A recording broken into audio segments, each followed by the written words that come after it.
Anime remakes and reboots have been coming up more and more often throughout these recent years, with series like Devilman Crybaby, Ushio and Tora, Kino's Journey, Osamu-san, and Sailor Moon Crystal. All these animes have been pretty well received, and Dororo is no exception in any way. So what's up everybody, to another video of First Impressions, where I talk about the first 3 episodes of any anime I want during this current season, and I try to convince you why you start watching this anime. Now with all that stated, let's get started!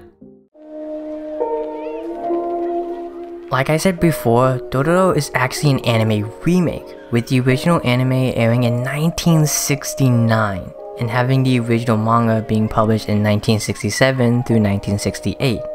The fact that a manga this old can still have a story that can captivate a modern audience just shows the timeless skills of Tezuka Osamu as an author. But enough of the history of this anime, let's get to the plot. In the very first episode, we see the Samurai Lord make a deal with 12 different demons to help him win during a war. In exchange, the demons took the limbs, eyes, ears, skin, and organs of his firstborn son. However, the child was still alive, and with all the odds stacked against him when he was abandoned, he was still able to survive with the help of a man who was a master at prosthetics. And during the 3rd episode, we learn his whole backstory of how he lived and how he learned how to fight. This is Hikimaru, and after a jaw-dropping fight scene with perfect use of animation, camera movement, and choreography in episode 1, he meets Dororo, and together they travel all across Japan hunting down the demons to reclaim his body one piece at a time. This is such an interesting idea for a plot, and again, it was made during the 60s. That just makes it so much more impressive. But I also have to give credit to Studio Mapper. They did a fantastic job adapting such an old anime to a modern style and still being able to keep some of the same aspects and tones of the original. A really clever way they did this was with the saturation of the whole anime. The entire show looks like it's been grey washed, having everything look more muted in color.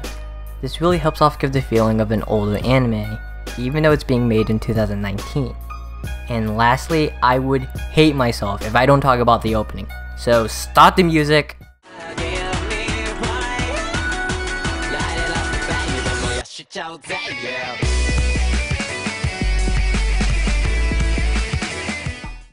This song is so breathtaking, not only because it's something I would just listen to in my spare time, but the use of traditional Japanese instruments and modern instruments like the electric guitar.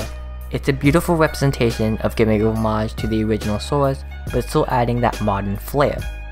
So if you're not watching Dororo this season, then you are missing out on a phenomenal historical shonen remake, and it's probably going to be one of the best animes of winter of 2019, becoming an instant classic.